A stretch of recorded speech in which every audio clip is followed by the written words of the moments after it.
CCN news 24 के सभी दर्शकों को मेरा नमस्कार। दर्शकों, इस वक्त मेरे साथ ये बच्चा है वायरल बॉय सोनू।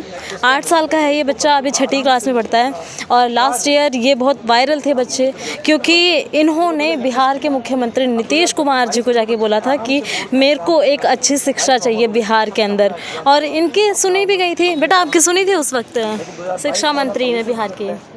नहीं, बिहार के शिक्षा मंत्री एकदम शांत रहे। पॉलिटिक्स उनका चल रहा था। अच्छा। क्योंकि अगर वो पॉलिटिक्स नहीं कर रहे होते तो वो इस बात को जरूर सुनते। तो अब आपको बेहतर शिक्षा उपलब्ध हो रही है?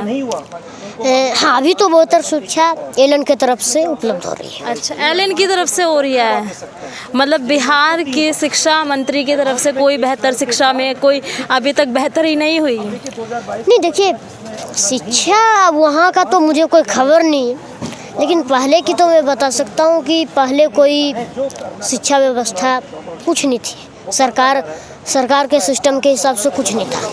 आज आप ये लेके तख्ता आए हैं, मोदी जी अब आपसे ही है, सुन लो हम स्टूडेंट्स की अरदास, #रिजर्वेशन 75% क्राइटेरिया इन जी मेंस। इसका क्या मतलब है बेटा? इसका देखिए, मोदी जी से हमारे जो देश के वर्तमान प्रधानमंत्री, इसमें तो मोदी जी लिखा हुआ है, लेकिन मैं उन्हें कभी मोदी जी नहीं बोलता हूँ। जब भी बोलता हूँ तो हमारे देश श्री नरेंद्र मोदी जी में ज़्यादातर बोलता हूँ। मैं उनसे यही निवेदन करना चाहता हूँ कि जो 75 क्राइटेरिया जो उन्होंने जेईई मेंस के एग्ज़ाम के लिए जो NTA के द्वारा लागू की गई थी, सरकार के जो सिस्टम के द्वारा लागू की, नेशनल टेस्टिंग। हाँ, तो मैं उनसे यही कहना चाहूँगा कि उनको ये सिस्टम, ये 75% क्राइटेरिया को वापस लेना चाहिए और बच्चों को तनाव मुक्त और खुशी से एग्ज़ाम देने के लिए एक संदेश देना चाहिए और आशीर्वाद भी देना चाहिए कि भाई चलो। 75% क्राइटेरिया है क्या बेटा? जैसे हमारे दर्शकों को अगर ये ना पता हो, जो जी और नीट से ना रिलेट करते हैं, उनको भी पता चल जाए।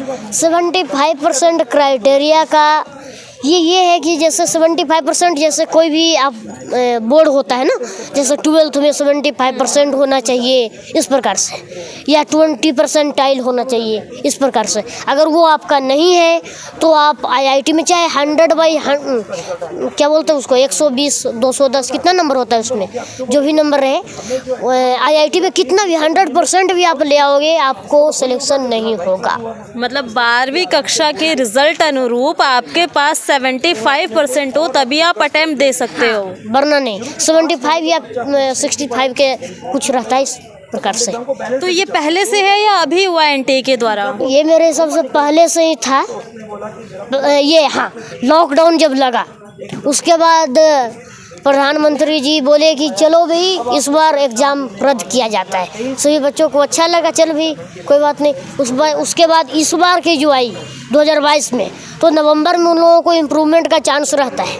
उन्होंने उनको तो लगा चलो इस बार भी वही है जो रहना चाहिए, मतलब पिछली बार हुआ था, उनको ये पता नहीं। और 15 दिसंबर या फिर 15 जनवरी को उन्होंने लॉन्च किया, नोटिफिकेशन डाल दी कि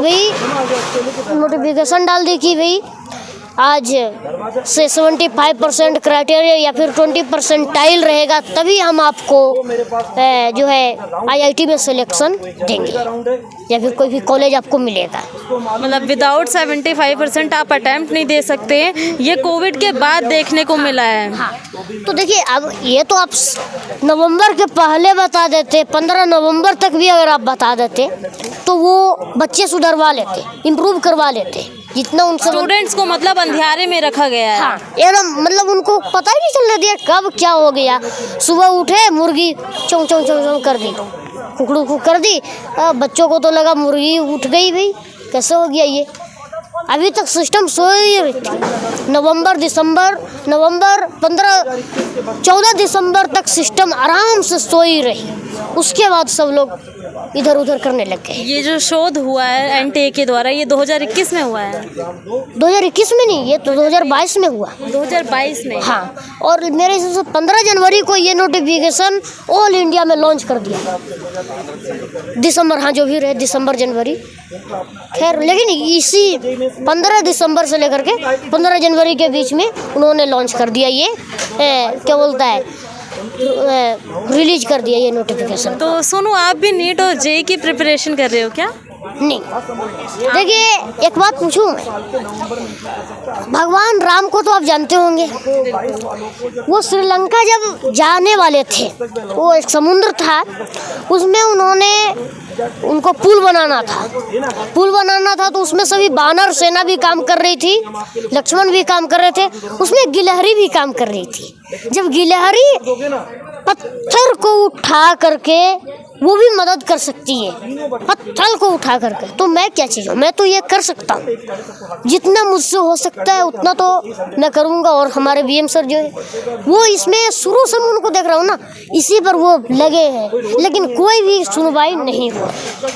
कोई फ़ायदा नहीं है इसका, कितना भी कर लो कोई फ़ायदा नहीं। सर ये 75% क्राइटेरिया ये पहले से था, ये अभी आया है? देखिए आप देखिए, जब से एनटी ने इसको संभाला है, जेई एग्जामिनेशंस और नीट एग्जामिनेशंस को, ये नियम लागू था। लेकिन कोविड के दरमियान चूँकि एग्जामिनेशंस नहीं हुए थे 12th क्लास के बच्चे के, ऐसी स्थिति में क्या हुआ कि सरकार ने उस क्राइटेरिया को माफ़ कर दिया गया था, क्योंकि वो बच्चा कोविड के कारण एग्ज़ाम नहीं दे पाया था और 2021 के अंदर किसी भी तरह की बोर्ड परीक्षाएं का आयोजन नहीं हुआ था। तो बट बोर्ड परीक्षाएं नहीं हुई थी, बट प्रैक्टिकल बेसिस पे तो मार्क्स बच्चों को मिले ही थे। जो मार्क्स का क्राइटेरिया दिया गया था 10th क्लास, 11th क्लास और उस स्कूल की ग्रेडिंग, बच्चे की ग्रेडिंग नहीं, स्कूल की ग्रेडिंग के आधार पर उनको मार्क्स दिए गए थे। और एज ए स्टूडेंट एक बच्चे के पास में 3 साल का चांस होता है जेई का एग्ज़ाम देने का, जिसमें जिस करंट ईयर में पढ़ रहा है उसके नेक्स्ट ईयर तक वो जेई एडवांस दे सकता है, उसके पश्चात वो जेई मेन का फिर से एग्ज़ाम दे सकता है, जिसके अंदर NITs या IIITs, JEFT जैसे कॉलेजेस में सिलेक्शंस होते हैं। बट ऐसा न होने से, चूँकि जिस बच्चे ने 2021 के अंदर एग्ज़ाम दिया वो 2023 तक एलिजिबल है, लेकिन 2023 के अंदर अचानक से 15 दिसंबर को एक नोटिफिकेशन आता है जिसमें कहा जाता है कि आपको आपके लिए 75% क्राइटेरिया मैंडेटरी है, टॉप 20 परसेंटाइल मैंडेटरी है। ऐसी स्थिति में बच्चों के लिए क्वेश्चन मार्क चिन्ह खड़ा हो गया, क्योंकि वो बच्चे अभी तक तैयारी कर रहे थे, वो इस इंप्रेशन में थे कि हमारे लिए वो चीज़ लागू नहीं है और उनका लाखों बच्चों का करियर दाव पे लगा हुआ है।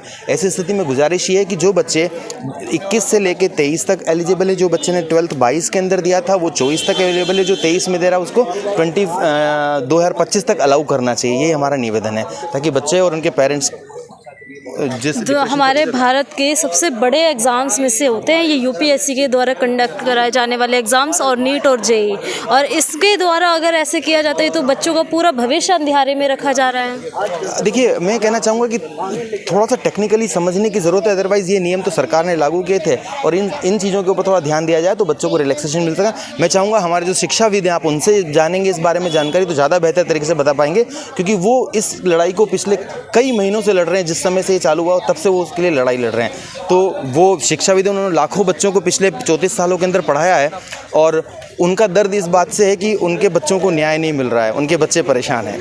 तो मैं चाहूँगा कि एक बार आप उनसे बाइट ज़रूर लें और इस चीज़ को समझें कि ये मुद्दा कितना सीरियस है बच्चों के परिप्रेक्ष्य में।